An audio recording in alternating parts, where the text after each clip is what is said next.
Hey there, chatters. I'm Nat. And I'm Kat, and welcome to the Crime Chat. I am your forensic femme fatale. Natalie is your true crimatic connoisseur. We're just two normal girls who obsess about dark crimes, evil minds, and occasionally the And unknown. here's your disclaimer, chatters. The following Crime Chat contains adult content, and it will contain very violent and extremely sad scenarios today, so your listener discretion is advised. You've been warned. So before we get into today's crime chat, Kat, what have you done? Well, I've been really busy, but Chris and I have managed to watch a YouTube channel called Adventures with Purpose. Right. Have you ever heard of it? No. Okay, because they've been around for a few years. So he played it, and I was like, "Oh, this is really cool." Basically, it's a group of divers who do search and recovery.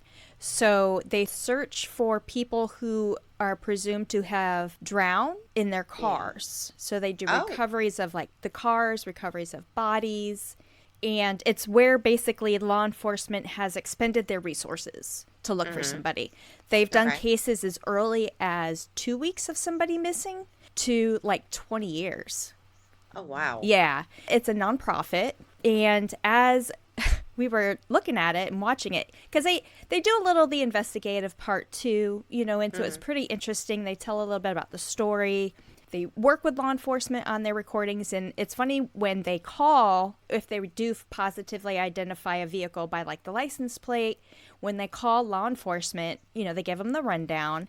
They don't touch anything. They wait for law enforcement to respond because technically at that point it's a crime scene.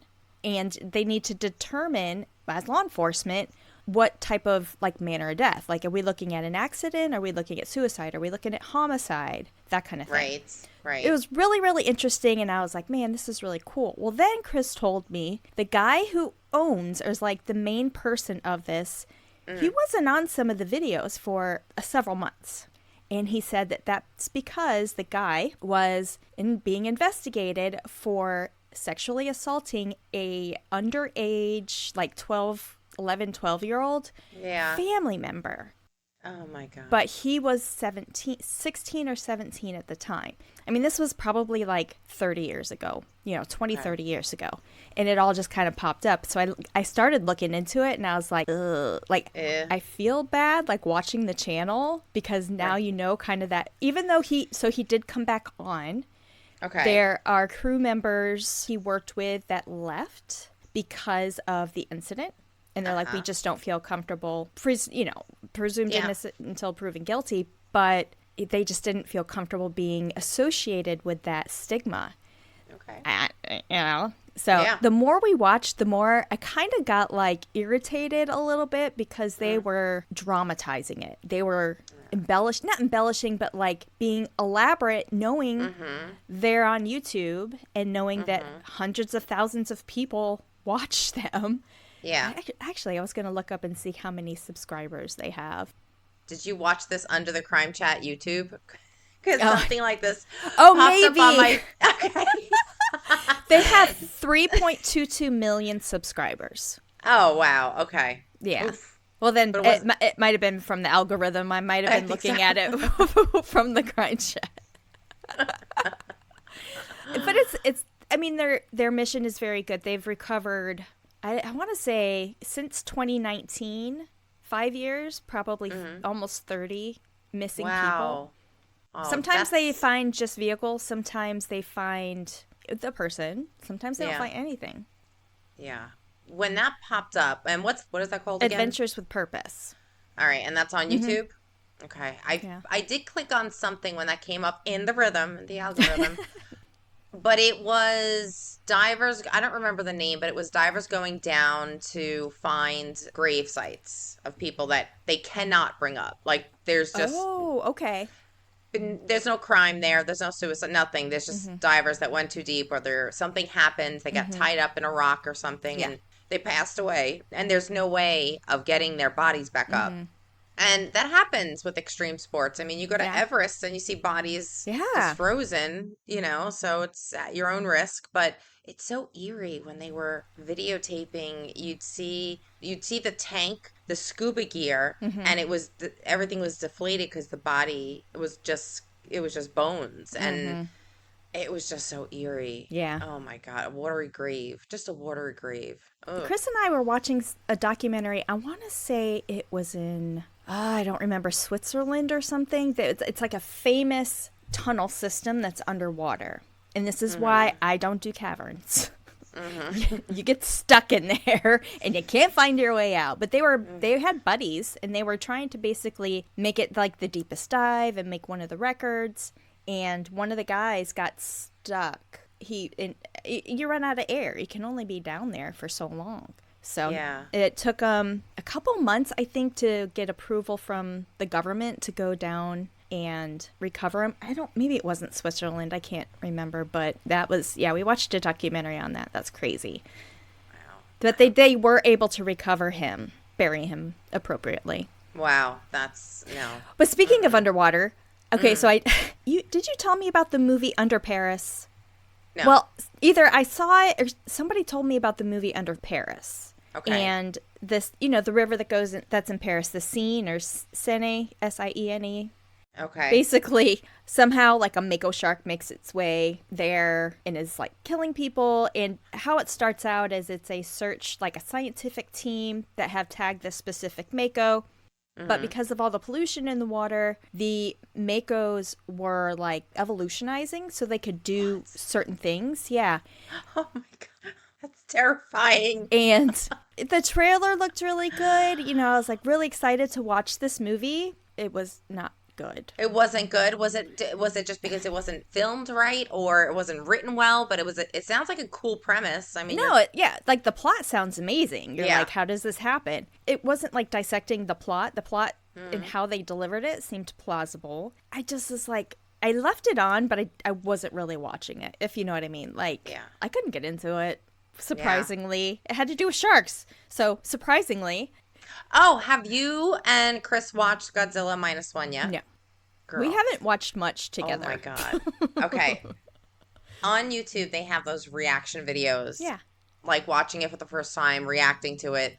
And I don't know what it is, but so I made Vinny watch it, and he doesn't like any monster movies. No? Nothing horror, nothing. And I'm like, you have to watch it. He's like, all right, I'll watch it.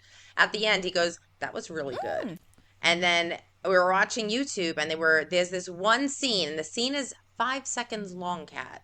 But if you see the scene and don't just bust out in tears, you don't have a soul. You have no soul. Like, that's how deep it is. Like, it's so powerful. This one scene, I'm like, what is it with this scene that every time people, and they have a whole reaction video channel that does like reaction videos on movies, and this one scene, everybody sees it and they're like, oh my God. Wow. It's a terrifying scene, but the way it was filmed was just so brilliant. Yeah. I'm like, wow. So you have to watch it. You have to, please. Okay.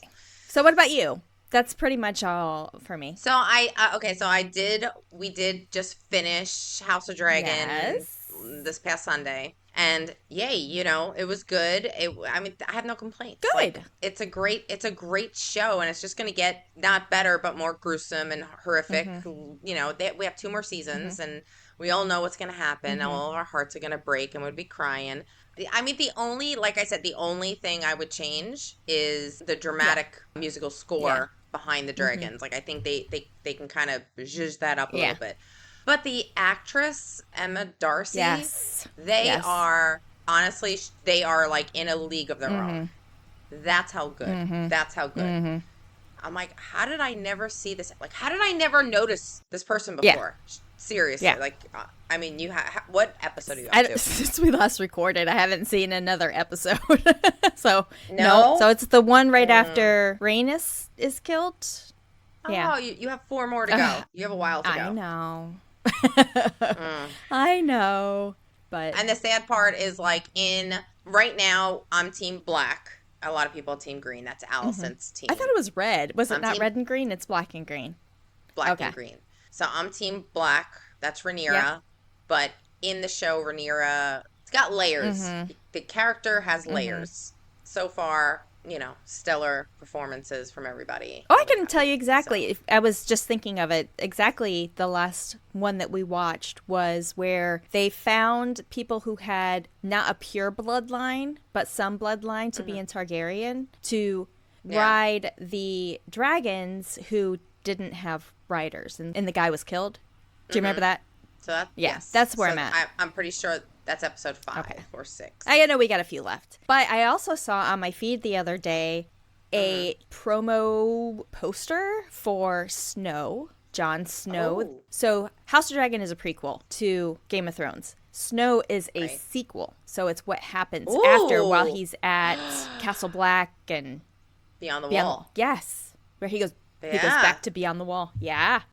Okay, so I have a theory. Danny's still alive. Nah. Danny's still alive. I'm thinking because the end of Game of Thrones, Drogon picked her up, took her away, and then flew to the east, which would bring them to Davos, where, if you remember, not the Red Witch, not the one that we knew, Melisandre, but the other one, the High Priestess.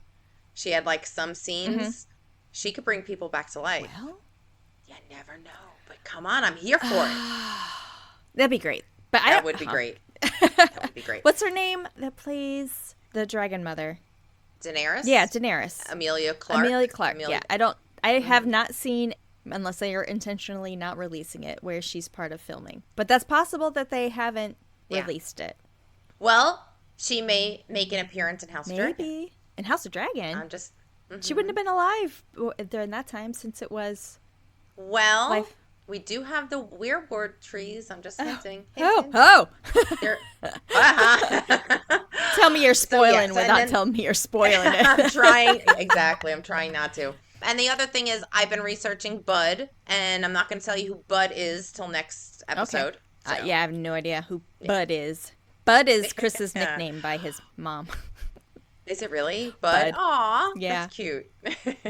But other than that, you are going to be going over today a story I don't know anything about, but you said it is a chatter request. It is. Right? It's a chatter request from my friend Denise. We do some contract work together, and one of the very first times I think we had met, she's like, do the story about Letitia Stauch. And I was like, I have no idea who that is. But yeah, so I wrote it on the list and put it on the schedule for season 3. So we're going to go over it today. Okay. Well, the intro that you asked me to go over, I already know the story's going to suck. Because I already know it's going to be mean and bad and horrific. Because you asked me to do an intro on filicide. We've talked a little bit about filicide before. Yeah. Yeah. But you were very specific. You were like, give me this and that. So I did this and that. So filicide refers to the act of a parent killing their own child. Yes. Warning. That's what the story is about. Yes. Warning. Definitely an extra warning in this. The term typically encompasses both the killing of biological or stepchildren. But it is important to note that there is a difference in the dynamic in which that might be influenced. Sure. There are 3 primary differences between biological filicide and stepchild filicide. Okay. Number 1 is the psychological factors. Biological filicide often associated with mental health issues, intense emotional states, or the perceived burden related to the child. It might involve postpartum depression, psychosis, or a belief that the child is better off dead. Crazy. Oh, my God. On the other hand, stepchild filicide can be influenced by different dynamics, including feelings of resentment, jealousy, or the challenges of blended families. Ding, ding, ding, ding, the step-parent. Oh, really? We have... The step-parent may not have the same emotional bond with the stepchild as the biological parent would. Right.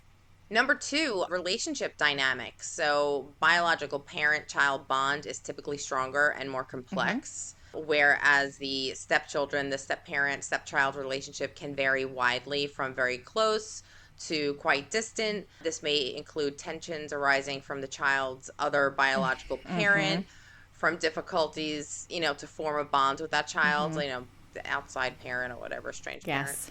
And the other one, number 3, is motivations. So biological filicide motivations can include believing the child is suffering, revenge against a spouse. If you're pissed off at your spouse, you hurt the kid, or financial and social pressures. Now, the flip side, stepchild filicide, the motivations typically involve domestic conflicts, jealousy, resentment towards the child, like I said before, and also the child being a symbol of the previous relationship. Yes. Leading to stressed family relations. And also, like, if the family is just not bonding into like a solid structure, it can cause great divide. We'll get into a little bit of that kind of towards the end. We'll hear from the biological parents. Yeah. Oh.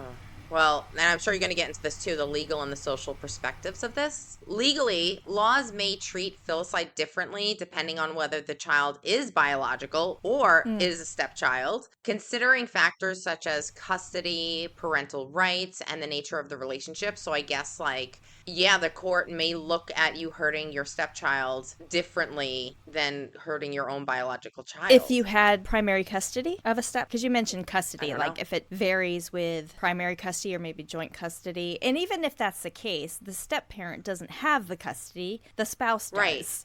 You know, the actual biological parent. So the court is going to look at that.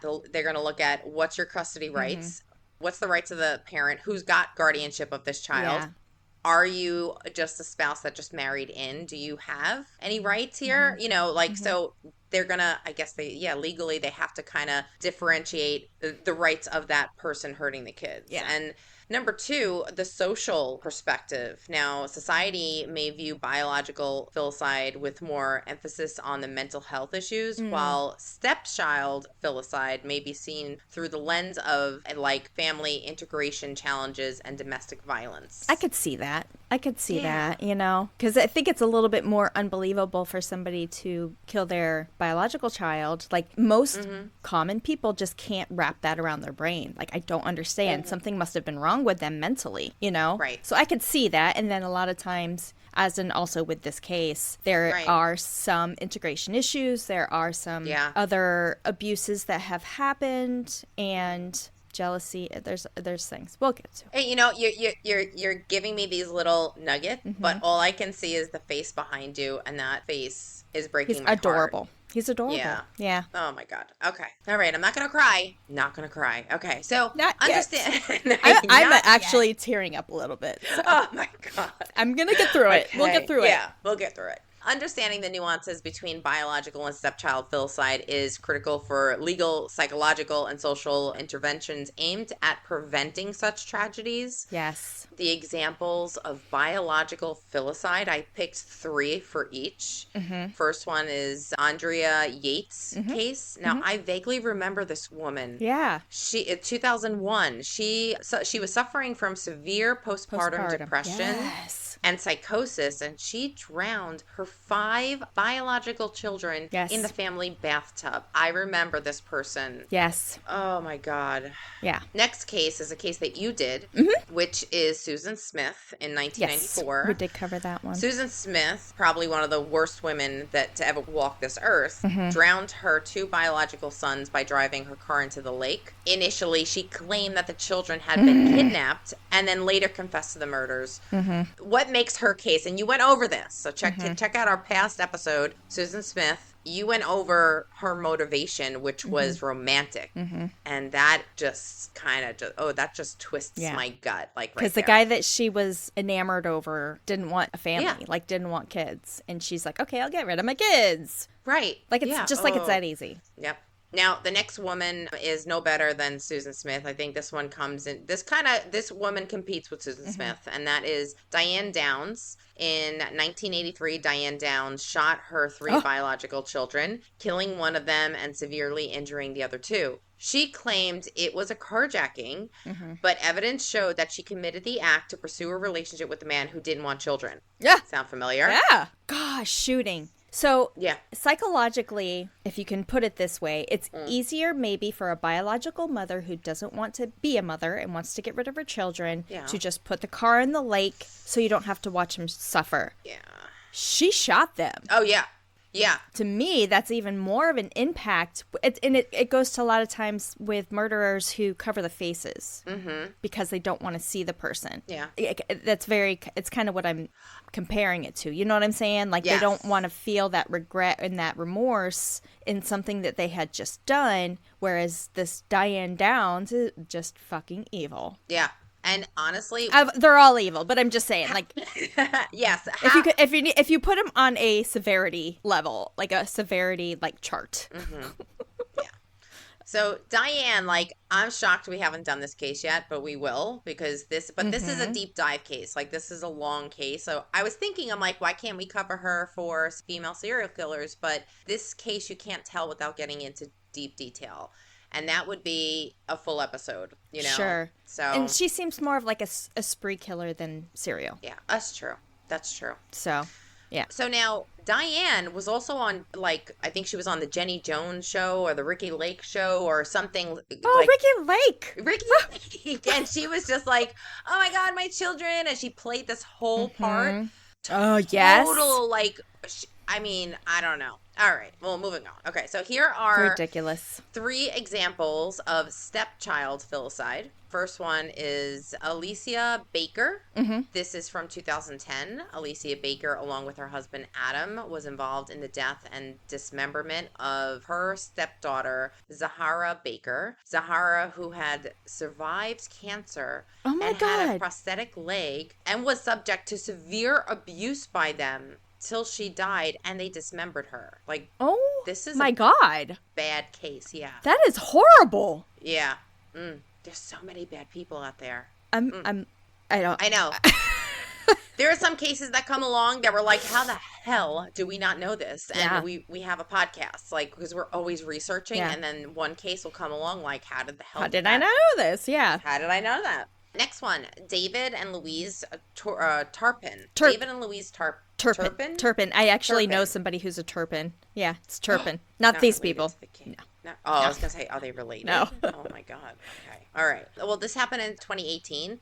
While primarily involving the biological children, this case also included the abuse and neglect of the stepchildren. The Turpins kept their 13 children in horrific conditions, leading to their eventual rescue after one of the children escaped and sought help. I remember this. I watched this documentary. It is crazy. When I say that they kept their kids locked up. And like in a basement? No, they in the house. Yeah. In the house, in the bedroom, they tied them with handcuffs to their bed for days. 13 of them. 13 kids. And then David and Louise wanted to renew their vows. So they went to Vegas. They brought all 13 kids with them, and they took a picture, and they were like, smile, be happy. And these children were so thin and emaciated. Oh my gosh. From just total abuse. And then, wow. These people are just evil beyond evil. Okay. All right. Next one. Last one. I'm already getting sick to my stomach. Yeah. The Wesley Ernest case in 2007. So Wesley Ernest was convicted of the murder of his estranged wife, Jocelyn, and suspected of the death of his 7-year-old stepdaughter, Jasmine. The case involved a complex mix of personal and financial motives. I'm glad you mentioned a male here, because unfortunately they do have a tendency to be females, mothers, stepmothers. You know what? This also just reminded me. Do you remember the John List case that we did? Yes. Yeah. How can I forget? It's John List. They covered it a couple weeks ago in Wine and Crime. Did they really? Yeah. Oh my God, you got to email them. Say, hey, check out what we did. They did. They remember Frank's, I can't remember his last name. He did the forensic bust, the recreation, the clay face, and it showed him aged, like how he would have looked today versus like the 20 years before or whatever.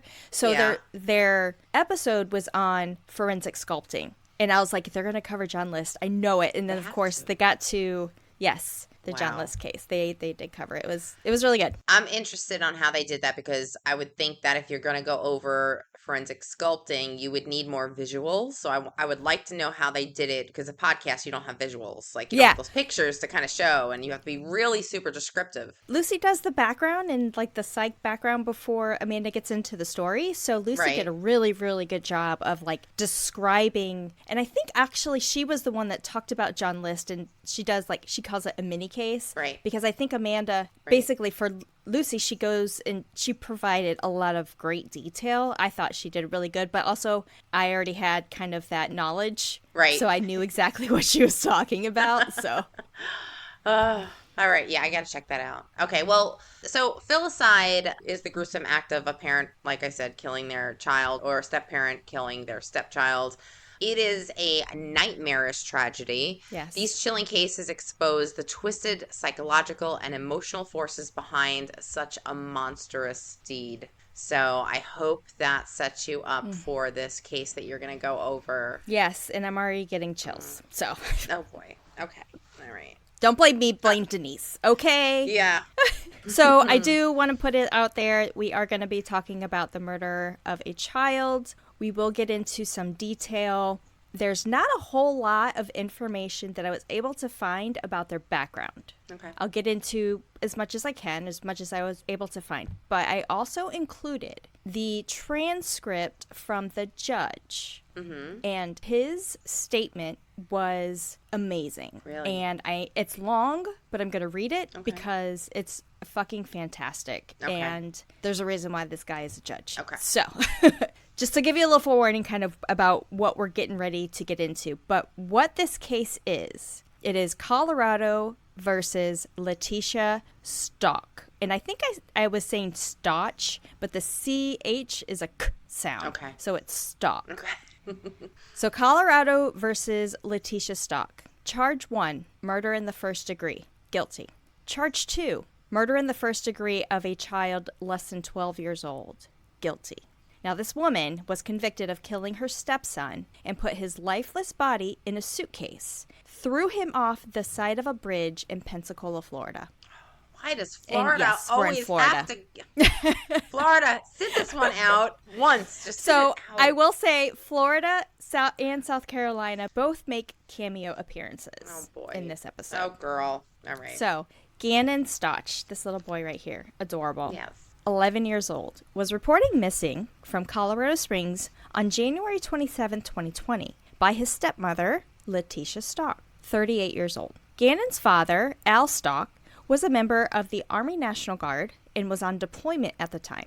Letitia told Al that she didn't let Gannon go to school that day because he was having stomach issues. Now, some of the information that I saw in part of the interview with the mother, the biological mother I saw later, apparently he had like IBS or something. He had like diagnosed stomach condition where he was taking medicine. Aw, poor baby. But Letitia said that she didn't let him go to school, but she let him go to a friend's house. But he never came home after staying with some friends.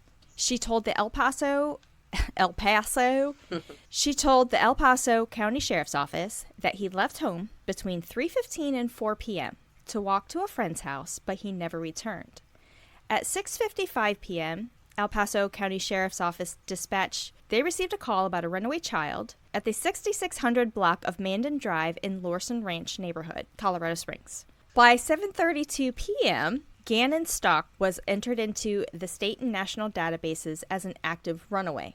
By the time Al returned home, obviously he was contacted. He was on deployment, and I want to say his deployment was in like Alaska. Okay. And they were in Colorado Springs. So I think, I could get that wrong, but I think his deployment, it was a deployment training exercise. So he was forward deployed doing this thing, and he was able to return home rather quickly once he got the notification. Oh, boy. But by the time he returned home, his wife, Letitia Stauch, had already reported Gannon, her stepson, missing, and a desperate search was underway. Photos of Gannon showed that he was still alive that morning. In the photos, a Nintendo Switch gaming system was seen. So he stayed home from school, like Letitia had said, and he was playing on his like Nintendo Switch. Detectives said that the gaming system has not been found to this day. Now, the initial press release also on his disappearance described him as a juvenile runaway. Nearly 200 volunteers helped search for the boy in the area around where the family lived in Colorado Springs. The search involved thousands of hours of investigation, hundreds of tips from the public, the FBI Child Abduction Rapid Deployment Team, the National Center for Missing and Exploited Children, NCMEC, and the Colorado Springs Police Department assisted the sheriff's office in the case. Search teams used drones, dogs, horses, helicopters, divers to comb through the various areas of interest. So Gannon's biological parents made emotional pleas for his safe return and thanked the community for their support. Letitia and Al were interviewed by police the following day, January 28th. Al went on a solo search of Gannon following the interview, and it was at this time that Al discovered Letitia's car was not where she claimed it was. Letitia said her Volkswagen Tiguan was at the school, but it wasn't. This point, he said, this is when it shifted for him. This is when he started to suspect his wife. Oh, my God. Oh, my God. He went back to the police department for a second interview, and this time without Letitia. Now, after Al Stauch became suspicious of his wife, he allowed the FBI to listen in on his phone conversations with her, trying to draw out more information from her about where Gannon was. Hours of audio from those calls, along with video recordings of the interviews with Letitia about her mental health, were a very prominent part of the evidence that was offered during the 5-week trial, and I'm going to get to that. On February 3rd, 2020, the sheriff's office reclassified the case as a missing or endangered person, citing that they had new information and evidence. This was after the neighbor came forward with some surveillance video from their home showing that, like, you know how your surveillance of your house and kind of can show out? Right. Like our cameras, Yeah. you can see kind of part of our neighbor's house. Mm-hmm. Well, apparently the neighbor's surveillance video caught a driver and a passenger getting into a truck that day. It was the day that Gannon went missing, and only one person returned. That person was Letitia. Investigators searched Gannon's bedroom, which is where they found blood spatter on the wall, bloodstains on the mattress, and on the carpet. Blood from Gannon was also found on the garage floor and the bumper of Letitia's car. A 9mm gun was found in the home, and that also had Letitia's DNA on it. In the meantime, of course, Letitia was on the news, pleading for Gannon's return. She said, quote, "I'm ready for Gannon to come home. Most importantly, for him to see his family. But secondly, I'm going to be so ecstatic when I'm able to say to the people that I hope that they have a real sincere apology for all the theories that they have come up with." End quote. Oh. So I'm glad he'll be with his family, but you can also clear my name. I was going to say, she's thinking about Bitch, herself. she knew. Yeah, she totally knew.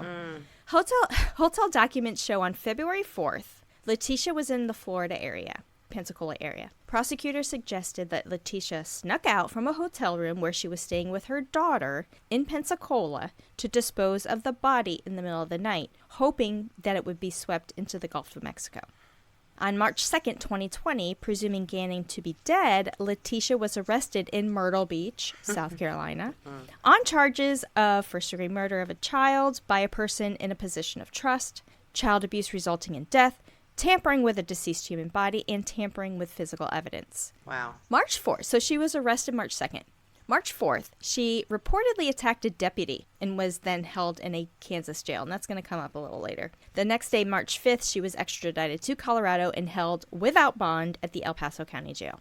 March 11th, 2020, Letitia appeared at the El Paso courtroom and was formally charged with Gannon's death. Now, they haven't found his body yet. This is blowing my mind. This whole thing, what you just went through from January till March. So Gannon goes missing in January, and in March she's on vacation to Florida. Mm-hmm. Like, that's very weird. That's very shady. Wow. Oh, okay. You're blowing my mind. I'm like, how the hell did we get here? Why is she on vacation? Well, yeah, that'll come up. So Gannon's body was found in the same area where Letitia's hotel receipts showed that she was staying in Pensacola. Wow. So in the same area, March 17th, 2020, almost 2 months later. He was found by a maintenance worker under the Escambia Bay Bridge in Pace, Florida, more than 1,300 miles away from his home. His body was wrapped in bedding and inside of a suitcase. Gannon had been stabbed 18 times, shot in the jaw, and had a skull fracture. Oh my God. He was stabbed 18 times, shot with a gun? Then shot. Mm-hmm. Wow. And he also had a skull fracture. Law enforcement officers say they believed Letitia had killed Gannon in his bedroom while the two were at home alone on January 27th, 2020, and that she concocted a variety of stories to mislead them, including that a man she hired to repair a carpet raped her and then abducted Gannon after he hurt himself in a bike crash. Like, her story changed with police. Yeah. I'll kind of get into it a little bit. Investigators believe that Letitia transported Gannon's body to Florida by driving there in a rented van after initially dumping his body in a remote location north of Colorado Springs. And then she went back and retrieved it because maybe she was like freaking out going, they're doing a search, they're going to find his body. Right. I need to go get it before they find him, and I need to do something with it. So she's like, she grabbed her daughter and was like, let's go to Florida. Yeah. Yeah. Authorities also announced that they were filing new charges in the case against Letitia. So after Letitia's arrest for the murder, she pleaded not guilty by reason of insanity and claimed that she had dissociative identity disorder, multiple personality disorder is what it used to be, right? Yeah, and you know what? Crazy people don't know they're crazy. So you can't be diagnosing yourself. Okay, period. Well, that's going to come up too. We're going to talk about some of the psychologists and stuff too. Okay. So, but she claims she had dissociative identity disorder due to childhood sexual abuse. Okay. She also accused her husband of being involved in Gannon's death and alleged that he had connections to drug cartels and sex traffic rings. Wow. Wow. She's casting it. I know. She's deflecting. Them out. She's getting it. She's like, not me. It wasn't me. So by June of 2020, the arrest affidavit was released with those new charges. And it alleged Letitia concocted to plot to escape from jail, including measuring herself to see whether she'd fit through the window and obtain a broom to break the glass. So she could fly out of there? Additional charge. Yeah, exactly. This girl, the lies. I mean, seriously, go big or go home, I guess. I mean, everything she's doing is above ridiculous. It's ridiculous. Yeah. Wow. So Gannon went missing and was presumably murdered January of 2020. By January of 2021, a second round of 2 mental health evaluations concluded that they found Letitia was competent to stand trial, and her claims of trauma and childhood abuse were dismissed by the court as unfounded. February 26, 2021, the judge agreed to let Letitia defend herself.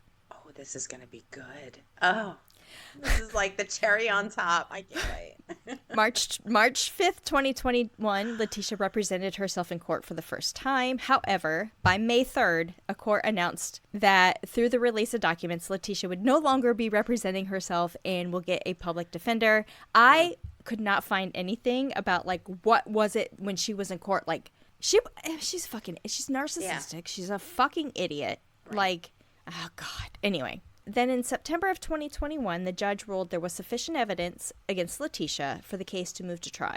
And for me, it seems like it's taking a long time, but you also have to remember this was COVID.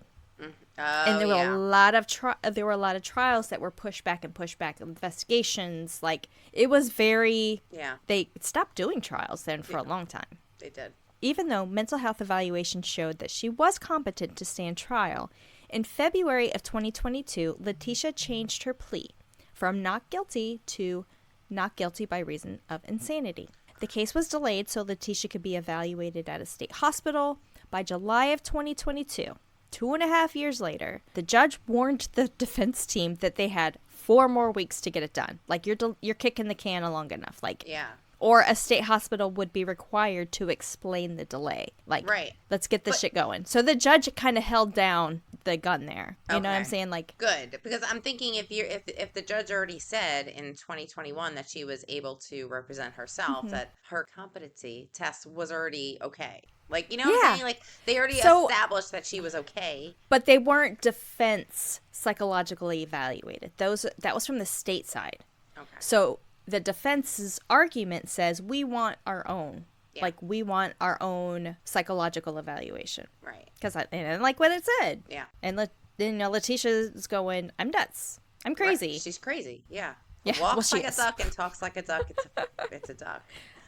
The results of the competency test in August of 2022 again said that she was sane. The defense asked for a second evaluation and requested their own expert. This was granted September 2022 at a hearing where Letitia arrived an hour late to the hearing.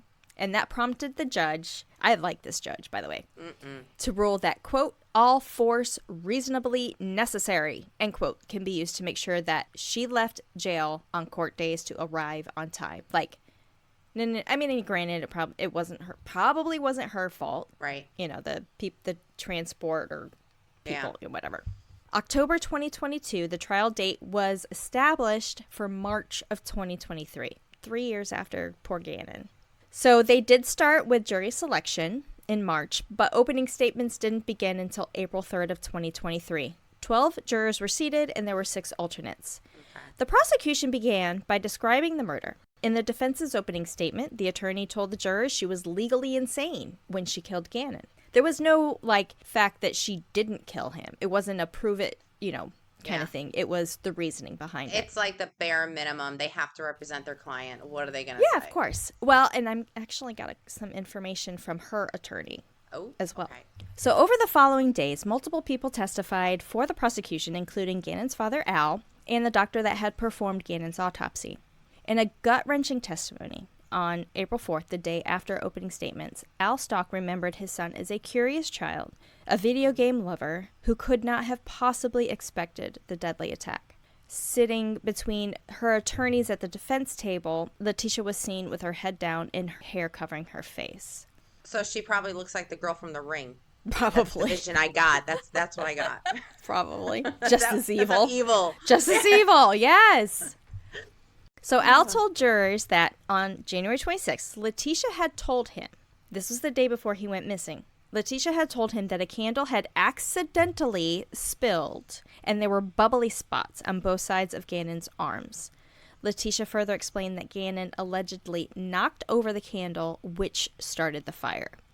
Likely this was abuse. Yeah. Yeah. Oh, my God. He said, quote, one of the things about Gannon, he absolutely loved his mom, and he had some of the same love for Letitia. And he said this in tears in court. He said, Gannon was a mama's boy. I think he had love in his heart for her, meaning Letitia, and I don't think that he was afraid of her, end quote. So prosecutors' evidence that they presented in trial was saying that basically to substantiate that they linked Letitia to the crime and to Gannon being missing, they found Gannon's blood on her shoe, they found her DNA on the gun linked to his death, and they learned that she went and traveled to Pensacola shortly after he disappeared. What prosecution is saying is she cleaned up the blood in Gannon's room before moving his body to various locations and hiding it, disposing it like garbage, is what they said in court, in a river in Florida that flowed down to the Gulf of Mexico with the hopes that the body would never be found. Now, in the weeks leading up to Gannon's killing, Letitia was diagnosed with generalized anxiety disorder after she was referred to a psychologist while being treated in a military health clinic. Therapist Rhonda Niederhauser testified. Oh my God, I can't believe you got that right. Niederhauser. Not that I would know. It's got the tick above the E. The Niederhauser is German. She testified that Letitia did not show any signs of being a threat to herself or others at the time of her diagnosis, and that Letitia was aware of her surroundings. Defense also claimed that she suffered a major psychotic episode when she killed Gannon, and this is the excuse. It was a psychotic episode. Her attorney argued that during the trial she developed this dissociative identity disorder as a result of being physically and emotionally and sexually abused by her absent mother's boyfriends. Multiple. He said that she believed she was, quote-unquote, killing the demons when she hurt Gannon. Wow. Nothing, other than being an evil, evil person, she did it. She knew exactly what she was doing. Yeah. Because she regretted it. Yeah. She regretted it. We're going to get to it, but she knew what she was doing. Experts at the state mental hospital concluded that Letitia had personality disorder with borderline and narcissistic features, but was sane at the time Gannon was killed. Under Colorado law, that means understanding the difference between right and wrong and being able to form the intent to commit a crime. Dr. Dorothy Lewis concluded that Letitia suffered from dissociative identity disorder, when somebody has multiple personalities as a result of trauma, and was not sane at the time Gannon was killed. So you've got prosecution psychologists who evaluated her saying she was. The defense's psychologist said no. No, that's a stretch. They're really stretching that diagnosis, man. Well, her defense also was to urge jurors to put aside their impulse to make someone pay for such a brutal killing and keep an open mind because the judicial system requires Letitia to be presumed innocent. Yeah, that's hard to do. but yeah, So, I understand. yeah. Well, prosecution, during trial, pointed out that Dr. Lewis did not know how sanity is defined under Colorado law. So they must have got it like Dr. Lewis must have been out of state. Oh, okay. Prosecutors claimed that Letitia killed the boy January 2021 because she hated him. And she wanted to hurt his father, Al Stauch, whom she planned to leave and who was away on a National Guard deployment at the time. And Al, in some of the interviews that I saw with him, he was like, we were on the outs. Yeah, that makes sense. Mm-hmm. Like, he didn't have anybody else to watch his child at that time. Right. And the mother lived in a different state. So it wasn't like just take him to his mother's house. Yeah. Colorado investigator Kevin Clark told the court on the morning of Gannon's killing, Letitia searched for car rentals. She drove to the neighboring Douglas County, where Gannon's body was believed to have been initially placed. There were traces of blood there, but the whereabouts of his body remained unknown at that time when they were in Douglas County, which is why they think that she was moving him around. Mm-hmm. Records show that Letitia sent a text to her daughter asking her to buy cleaning products, trash bags, and baking soda on the day that she killed Gannon. And that's the same daughter that she took to Pensacola, Florida. How old is the daughter? Do we know anything about her? So the daughter's 17 years old. She traveled in a van with Letitia from Colorado to Pensacola. They reportedly stayed at a hotel just 3 miles away from the place where Gannon's body was found. Oh, boy. Then they drove to South Carolina, where Letitia was arrested and extradited. Guilty. So the daughter, the judge is going to bring up the daughter in his statement, and I'll get to that. Letitia tried to blame her daughter and say her daughter helps me, but the daughter did not help her. This lady is insane. Yeah. I mean, she tried to even put it on her own daughter. Like, wow. Throughout the trial, Letitia tried to convince the jury that she suffered from psychosis and that one of her alter personalities had committed the crime. They did reject that outright, and in total, the trial lasted 21 days, ending with the jury reaching a verdict Monday, May 8th, 2023, deliberating for only 8 hours before finding her fucking guilty. Yeah. Letitia did not appear to show any reaction, and I watched the court TV when they were reading the verdict. Nothing. She had no reaction as the verdict was being read. She sat at the defense table between her two lawyers, and later everyone was milling around the court saying that she just sat there and she was taking sips of water. She had no remorse, and the parents are going to mention that too. Both of the biological parents were like, well, the mom was just like, I just want her to say I'm sorry. Yeah. She doesn't owe that apology to me. She owes it to Gannon. Mm-hmm. Mm-hmm. And I was like, oh my God. So after the announcement of the verdict, family members of Gannon asked Letitia be given the maximum sentence. He did the maximum sentence by Colorado state law. Al also asked the judge to strip Letitia of his last name. And they granted it. Good. She's no longer Letitia Stauch. Good. Now, I mentioned the judge a couple times. The Honorable Gregory Werner. I'm going to read his sentencing statement. Okay. It's going to give, obviously, some of his opinions. It's not exactly word for word, but you're going to get the gist of it, and it's long. So bear with me. Okay. Sounds good. I was like, this is a judge, because he was fair in the totality of circumstances that surrounded. So, he was fair. Kat's court, now in session. Kat, CrimeChat, now in session. The words of Honorable Gregory Werner. Quote, a parent's worst nightmare is getting a phone call letting them know something has happened to their child. How much worse must that be when law enforcement asks, not for a picture of your loved one, but rather for DNA and dental records? Break. As soon as they realize that he was probably not missing, they probably were going to find his body. They needed to have his DNA on file. Okay, continuing. Quote, I've also heard it said that one of the worst tragedies a parent can experience is to outlive a child. I have known people who have gone through that, and it never leaves them. I cannot fathom the pain that Mr. Stauch and Mrs. Bullard, the mom, biological mom, have experienced as a result of the defendant's actions. Mrs. Stauch, Letitia, you betrayed the person you loved enough to marry. You told your husband lies and took away someone he loved. You took away every day that Mr. Stauch or Mrs. Bullard could have had with their son. When you take a life, regardless of how you do that, you forever alter the future. Neither Mr. Stauch nor Miss Bullard will ever see their son graduate from high school, go through the joy and pain of that first love, or get married. They will never know. Woo! You're crying. You're crying. Yes. Yeah, wait. Here's a tissue, Kat. Here's a tissue. Oh. I'm reacting more than she did. It's powerful what he's doing right now. He's yeah. And this is why I wanted to include it, because it was just like, fuck yeah, dude. Mm-hmm. Okay. They will never know what kind of impact their son may have had on the world if only he had lived to become an adult. And had Gannon's body not been found, they never would have known what happened to Gannon. They would always have had a lingering doubt about what happened to Gannon, and I cannot imagine the pain and the sense of loss associated with that. You betrayed your daughter, Harley Hunt. I cannot imagine the emotional impact that you have had on her due to your selfish and calculated actions. This is a young woman who trusted you to put her interest above yours. This is a young woman who believed in you and believed you were innocent of this crime right up until the time that you pled not guilty by reason of insanity. And she still loves you. That's natural for a child. It doesn't matter how much older they get. You are supposed to protect her. I cannot imagine the guilt that she feels or the therapy that she will need to address your betrayal. There is no evidence that she had anything to do with the murder or your cover-up of it. But some people still think that she is somehow involved. She wasn't. The incredible strength of will and courage that it took for her to come in and testify is amazing to me.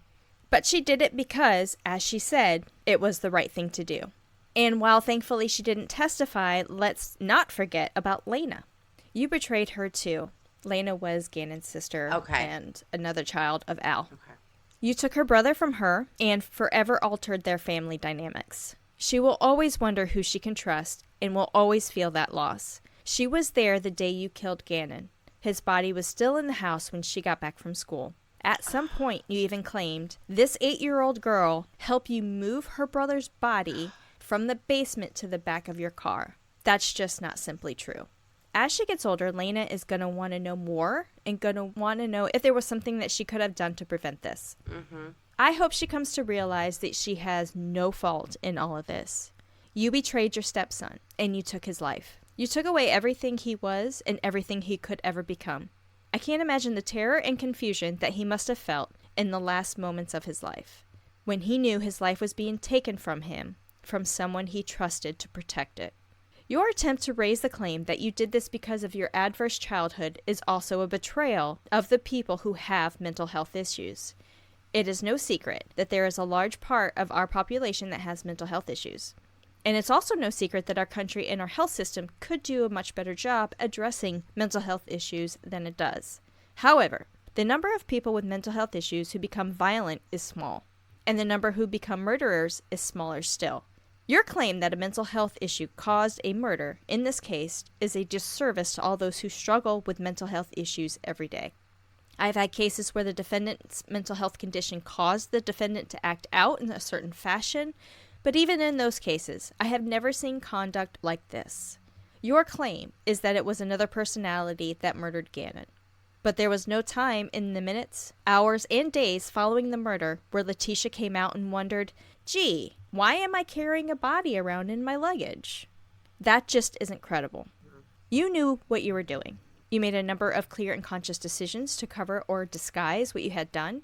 Claiming a lack of motive is a common defense tactic, and it can be a sound strategy.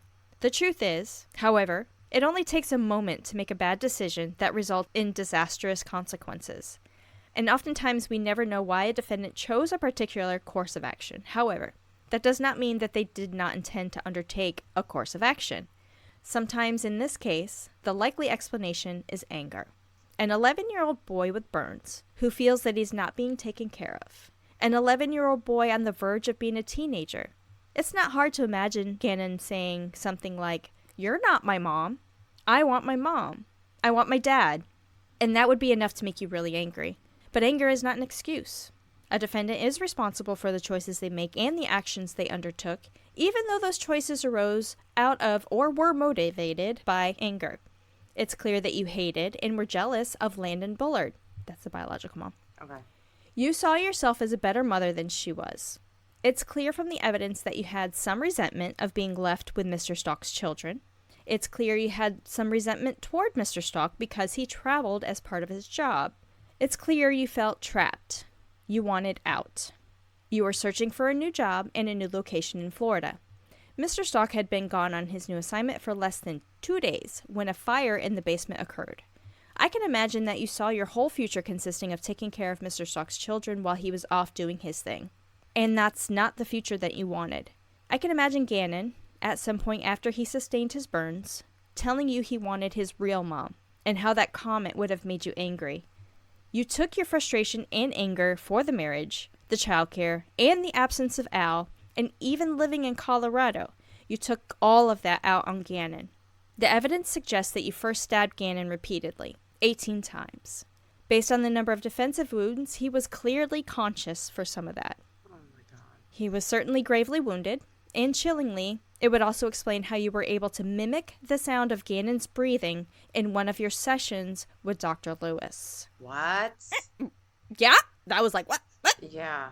Okay, so he continues. Those were probably close to his last breaths. He was dying, but not dead. The evidence could also lead one to conclude that he either fell or rolled off the bed where you shot him in the head and then beat him with that gun or a baseball bat. That's how he got the fractured skull. Wow. And that would explain the blood found on different levels of the walls in Gannon's bedroom. I'm also reminded of the look you had on your face when you slipped your handcuffs while being transported back to Colorado and attacked Deputy James. I shudder to think that this was the last look that Gannon saw before he died. That same look. You have shown no remorse throughout this process. Instead, you have made a choice to build a web of lies. When you gave your interview to Detective Jessica Bethel on January 29th of 2020, you told her you lied to her about Gannon running away and that he was actually taken by a guy named Eduardo. You said you needed to lie because you didn't want to face the consequences. You told her that you were trying to come up with a plan about what you should do. And finally, you told her you really thought you could fix this.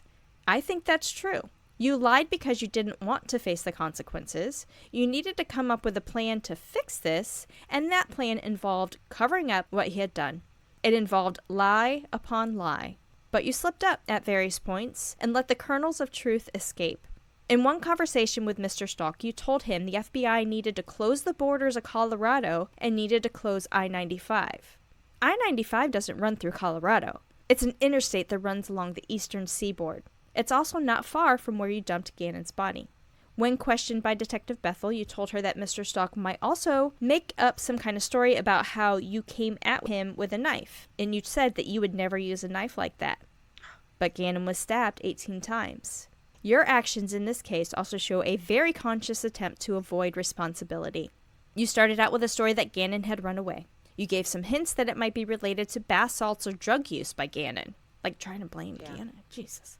You stayed with that story until you were called into the El Paso Sheriff's Office for an interview. You knew that they weren't going to buy the story that Gannon ran away. Then you came up with the abduction. You stayed in some iteration of that for a long time, but all of those versions had one thing in common. You were always the victim.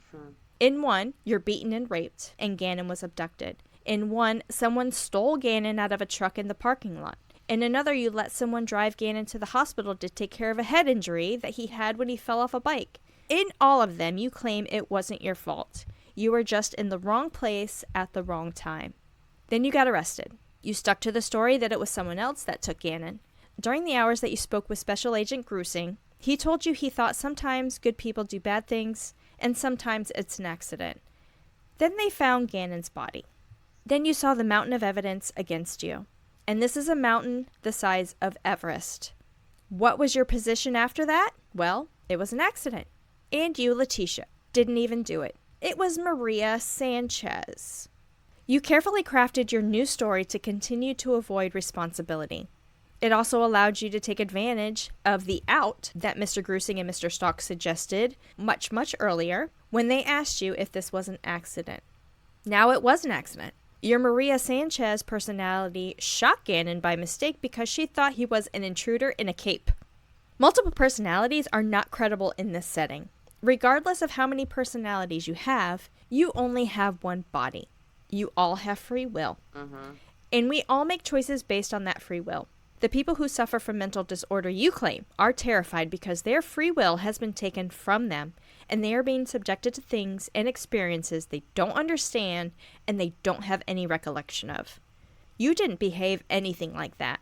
Anyone who has been in my courtroom knows that I have said sentencing is the most difficult thing I do. That's especially true in cases where someone has lost his or her life. Nothing I or the law can do will ever bring that person back. Sadly, statistically, there is a high correlation between violent acts and murders and family members. I can, however, say, without hesitation, that the facts in this case are the most horrific I have ever seen. Your conduct in this case deserves the maximum punishment that I can impose under Colorado law. And as such, I remand you to the custody of Colorado Department of Corrections for the remainder of your life with no possibility of parole. Both 1 and charge 2 were served concurrently, so served at the same time. Mm-hmm. In regard to tampering with a deceased body, I'm also going to sentence you to 12 years, followed by a 3-year period of parole. That sentence is to be consecutive to the life sentences, so after the life sentences. With respect to tampering of physical evidence, I'm going to impose an 18-month sentence, and that sentence is also going to be consecutive. I will dismiss all the charges in 20 CR 3170, and I've tried to look that up, and I think that was restitution to the family. Okay. So what do you think about that judge during sentencing?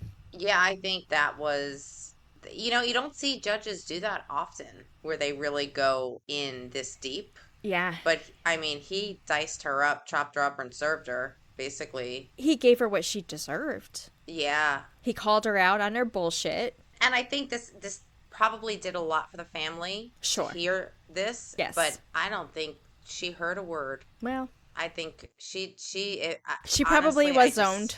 Yeah. Yeah, I just don't, people like this are just so, I don't know. What a terrible person, though. But I thought, so giving you a little bit kind of what had happened and what the investigation revealed. Yeah. I don't know. The judge's statement was just okay. And Al even said the judge was fair throughout the whole trial. Oh, she's never getting out. Oh, no. As long as she never gets out, it's fair. Yeah. She should never get out. And she needs to be in the worst prison in Colorado, which I hope that is. Well, Colorado. So, no? She was poised to remain in the El Paso County Jail where she had been held since her arrest in March of 2022 for Gannon's death, while another case of hers was made through the courts, the charge of solicitation to escape, where she asked inmates to help to break out, but the judge on Warner... her broom. Yeah, on her broom.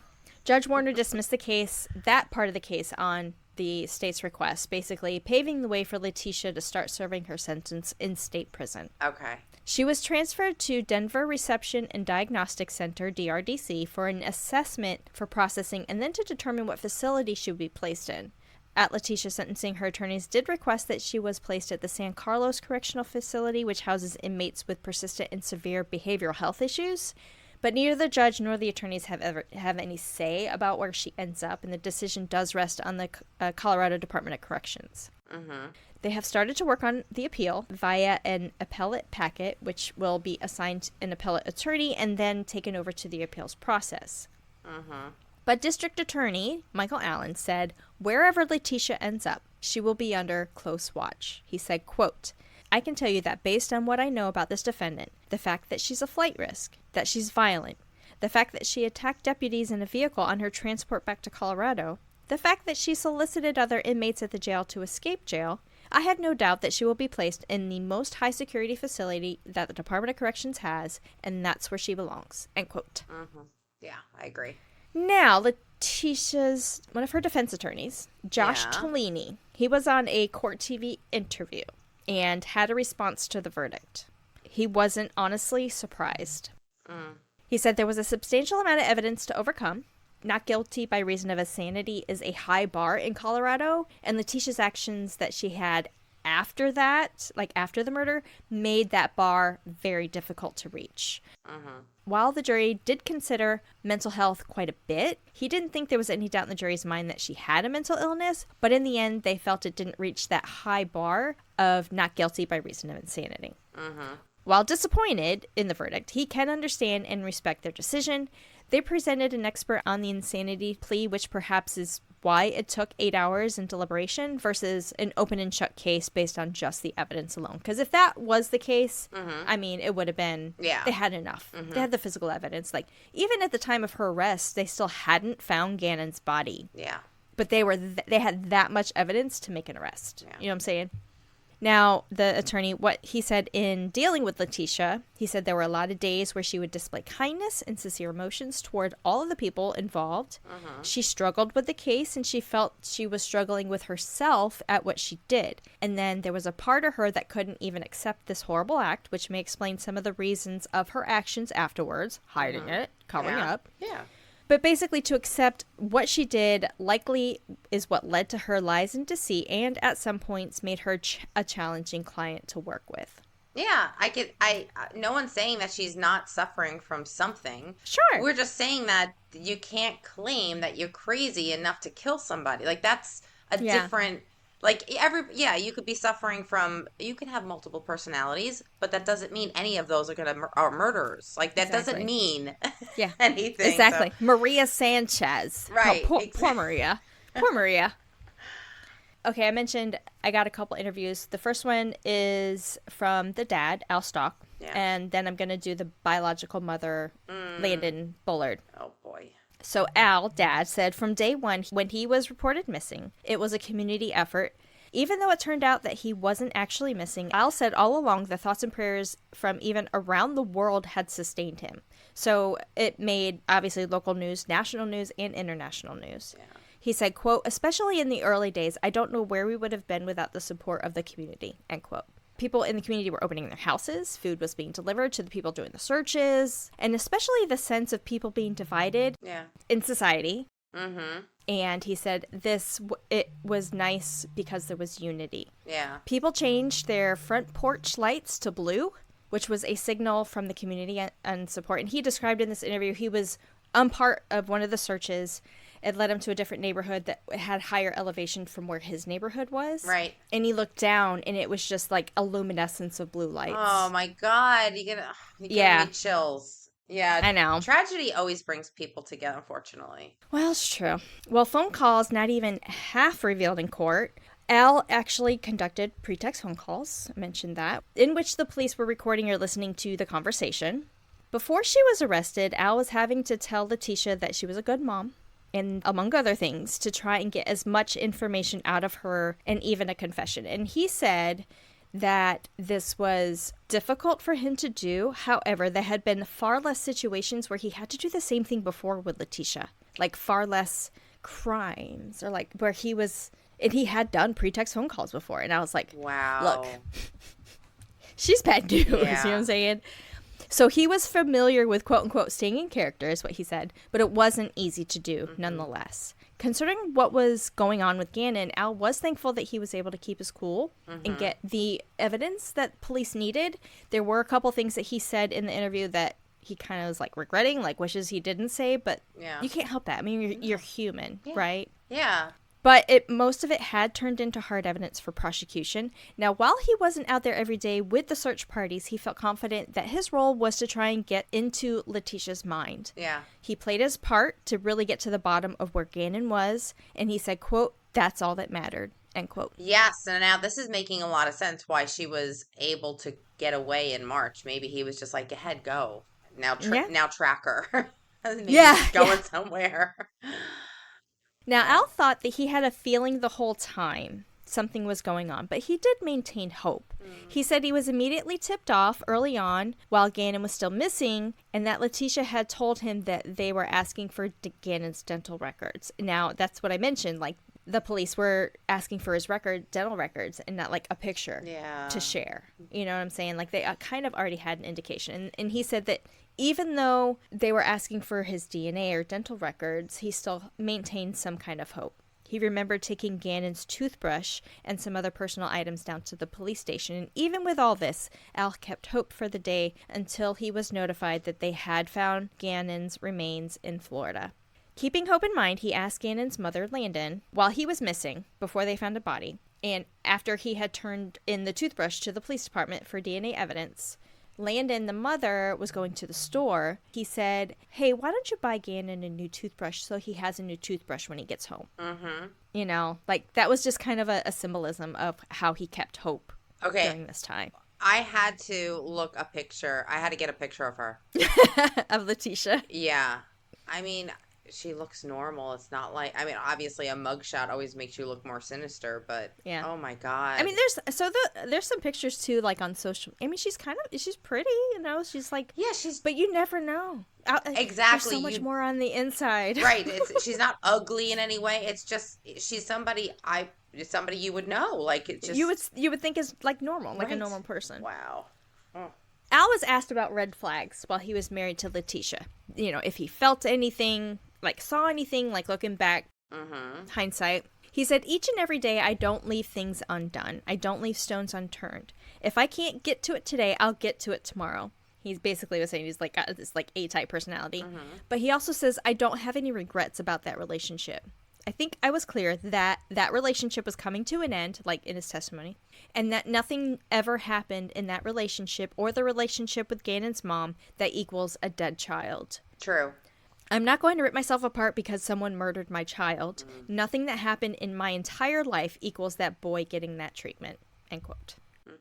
Al held a picture of Gannon during his victim impact statement, and it was Gannon holding a sign that says, I think I'm a future soldier. Aww. What Al saw in Gannon, even at the age of 11, is that he felt Gannon had a heart for people, love, kindness, and that was something that Al himself tried to instill in Gannon and Lena, his daughter, at an early age. So there was a carpet incident, and I think this had to do with Gannon's bowels, like his stomach issues that he had. Right. And Al said the carpet incident was a bunch of crap because Al's children knew that people are the most important thing. And we can get a new carpet, we can get new games, we can get a new house, but right. we can't get new people. Yeah. And he said, quote, the way we treat one another is what defines us, end quote. And that was a defining characteristic Al felt of Gannon, and that his demeanor overall, even at the age of 11, was loving kindness. Yeah. I don't know more about the carpet incident, but I think that was brought up in trial. If he had some type of IBS, I wonder if that was brought on by anxiety or being around this woman. You know? I mean, it didn't help. No. I'm sure it didn't help, you know.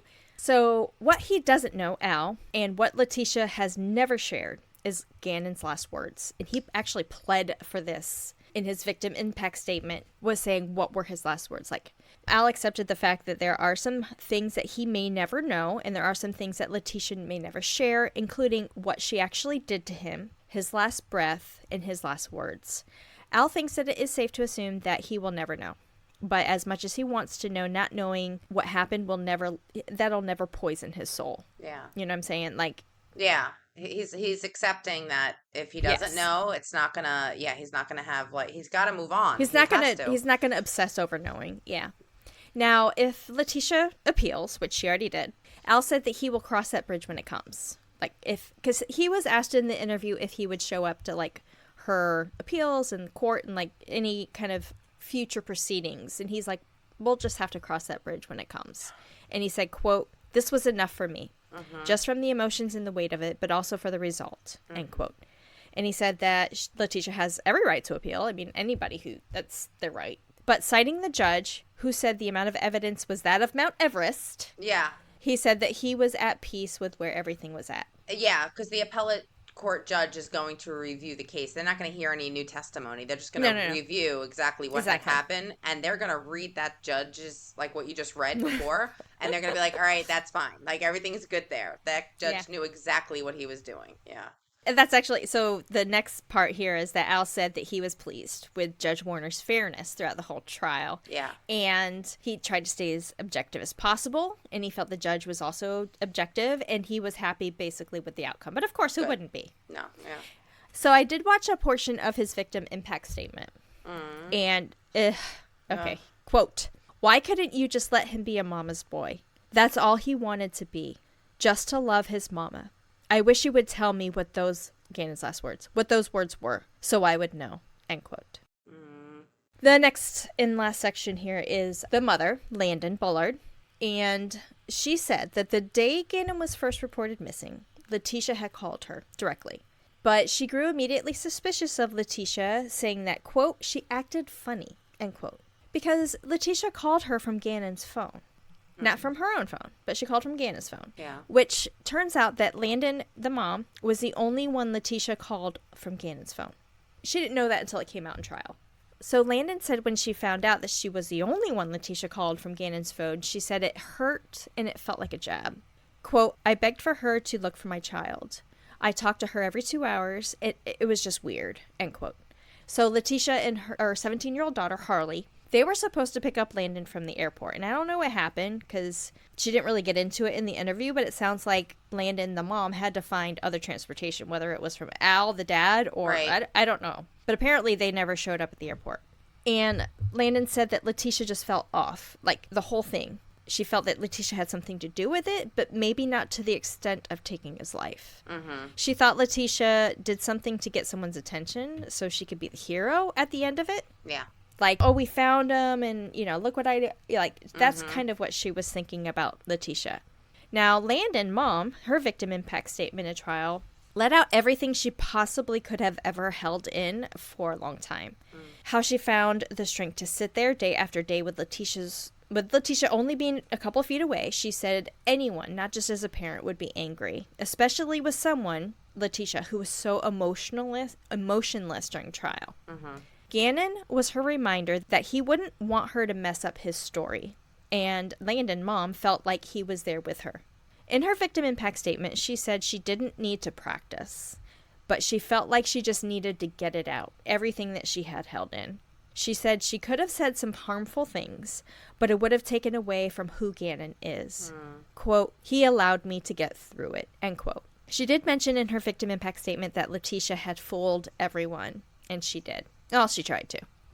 Landon said it would have been nice to see some emotion from Letitia, but knowing who Letitia is and the stunts that she played throughout the whole investigation, she also prepared herself for no reaction, which is what Letitia had done. Mm-hmm. Red flags leading up to the incident. Landon was asked about that. She said, having known what she called Tisha, I guess she went by Tisha. I'm just going to say Letitia. Having known her for some time, they were actually friends. Oh. Ex-husband's, new wife. Mm-hmm. I'm in that situation. You're gonna need to know them, right? Yeah. And if anything, Letitia is a person who was always involved and, always there. And then all of a sudden, Landon said that Letitia just wasn't around for 6 months leading up to Gannon being missing. She said that she just wasn't in the picture. For instance, there was times where Landon only talked to Letitia about the children's schools, schedules, grades, holidays, travel, that kind of thing. She was only talking to Letitia about that. And they would always exchange information and details, depending on which parent had Gannon at the time. And then it just stopped. With Letitia's absence, Landon said she was a little concerned, but not to the effect that she could have ever imagined. Right. That any of this would ever happen. She said, quote, I trusted her. And she tried to look back and see if there were any signs, but she said that she couldn't, and there just weren't any. She didn't think of anything. I wonder if at this moment is when she started kind of having a psychotic break. I wonder her withdrawal from communicating with people that she knows. Oh, that might, yes, yeah. Something may have been brewing in her. And it would have been at that time that she was diagnosed with the disorder. Okay. Beforehand, yeah. And I don't think I don't think mom knew that. Oh. I don't think the mom knew about Letitia's diagnosis prior to Gannon going missing. Oh, that's not good. And subsequently I'm going to want to know if Oh, yeah. The dad should have said something. Yeah. But honestly, maybe the dad didn't know. Maybe. Or maybe Letitia never. Or maybe when she heard that she had some type of diagnosis, it kind of just made her feel more it gave her an excuse to be angry or act out a little bit more. Yes. Oh, this is why I'm doing this, because I have this. And it's like a crutch. Right. Yeah. Well, Landon said that Letitia took everybody's love for her for granted, and even her own. The only thing left for Letitia to say to Landon is what she said, is, I'm sorry. And she said, quote, she doesn't owe it to me, she owes it to Gannon, end quote. Landon was asked about how she keeps Gannon's memory alive, because at this point, it's 3+ years, almost 4 years after everything. By the time, I think 1, 2, 3, so it's 3.5 years by the time she was found guilty and sentenced. Yeah. And Landon said that she keeps Gannon's memory alive with pictures and videos, and she has a younger daughter who was 18 months old at the time that the incident occurred, but is now 4 years old. And she said, quote, she talks about Gannon all the time, end quote. And of course, without the mother's influence, the daughter would have no idea. She said her neighbors bought her a Build-A-Bear that has Gannon's voice in it. Oh. And they play it, and it says, "I love you so much," in Gannon's voice. And then she also got a tattoo on her arm in his memory. Oh my God. Just the fact that you said that Al said to her, "Why couldn't you just let him be a mama's boy?" told me everything I needed to know about that kid. Because there are some sons out there that are true mama's boys, and they need to be protected. Like, for a mother to go after a mama's boy like that, a little 11-year-old, you have to be evil, because those kids don't harm you. Like, they just love on you. They love you. They don't. Yes. Ugh, breaking my heart. So Landon said, quote, "Some days I can talk about him. Some days I can't. Yeah. There's a story with Gannon, his smile, his faithfulness. And just being able to talk about him has changed my life," end quote. And now she hoped that if her perspective on families and loved ones, if that changes somebody's perspective about their own family or their own loved ones, then it was worth it. And Landon's advice after going through this is that people who are going through custody battles have to keep their child in mind. There are human reactions. We all get angry. And when children are involved, especially when children are involved, now, having open communication with the other partner can help, but especially when children are involved, when your best interest is for your children, not only with the other parent, but with your child as well. So like your best interest is with your child when they're with you, but your best interest should also be with your child when they're with the other parent. Yeah. Children need to feel comfortable when they're having problems. And she gave an example about how her daughter came to her one day, was having like bullied or kind of like beat up in school. But she said, if I didn't teach that to my kids, my daughter would never have told me that. Yeah. And it was only the one time, like she was given, kind of as an example. But she said, quote, "Your children are worth fighting for. Yes. You can learn from your children as much as your children can learn from you," end quote. I forgot about this. I have one more thing. One more crazy this is bizarre. Okay. Court TV was a plethora of information on this, by the way. I mean, I looked at a bunch of news articles and everything, but Court TV was really, really good. Kat hopped down the rabbit hole. I did. And I don't know how I came up without carrots, but I did. My carrot is like rotten right now. But a crazy spin. YouTuber Zav Girl, a successful true crime YouTuber, filed a Freedom of Information Act, a FOIA, to obtain photos from Gannon's autopsy, and then made a video about him.